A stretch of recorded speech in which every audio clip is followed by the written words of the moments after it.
Alan Dershowitz is the author of Get Trump, a Harvard law professor as well, and as I said earlier, a Democrat. Sir, good to have you on. Good to see you again. As a society, you have a whole book about this that's just been released, the desperation to get Donald Trump and what it's doing to our society. Have we just lost our minds over the former president? Oh, it's worse than just losing their minds. We're losing our rule of law here. Look, this happened once before. I remember it very vividly. It was 1961, 1962. I was training to go down south to be a civil rights monitor, watching the civil rights riots and demonstrations. And I was being taught by the NAACP civil rights people. And they said to me and to all of us in the class, do not spit on the sidewalk. If you spit on the sidewalk, they will turn it into a felony, destroying property, because they're targeting every civil rights worker. They want to get them.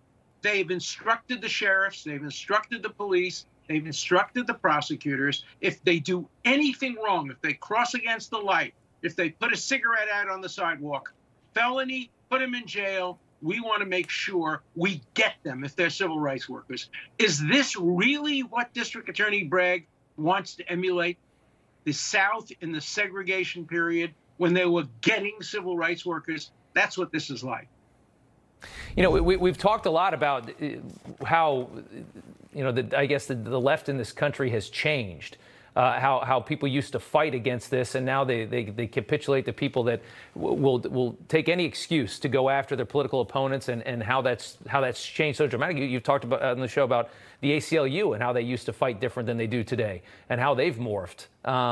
We've moved into a different place in this country. Well, particularly people like the ACLU and some of my colleagues at Harvard, Lawrence Tribe, for example, and others, who will do anything to get Trump. They don't care about the Constitution. They think that Trump's reelection would be like the election of Adolf Hitler in 1932. And they're prepared to do anything short of assassination. They're prepared to stretch the law. Look, in this case, it's not even a misdemeanor. Let me explain why. It's perfectly appropriate to make a deal to settle a case. That's what happened here. Lawyers do it every day. You settle cases. She promises not to disclose it to your wife, your children, your business associates, and he pays her $130,000. Have you ever heard of anybody listing it in the records as payment of hush money for adulterous affair with a porn star? Of course not.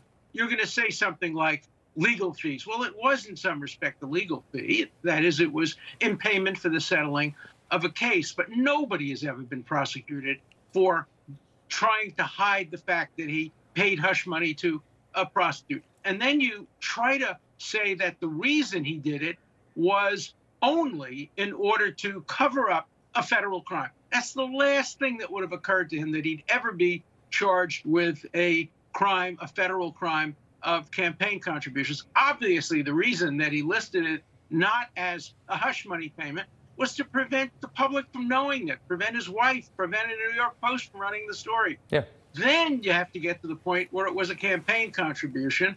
And of course, part of his mind may have been on the campaign, but that's not enough for a criminal charge. This is the worst abuse of prosecutorial discretion that I have seen in my 60 years of practicing criminal law.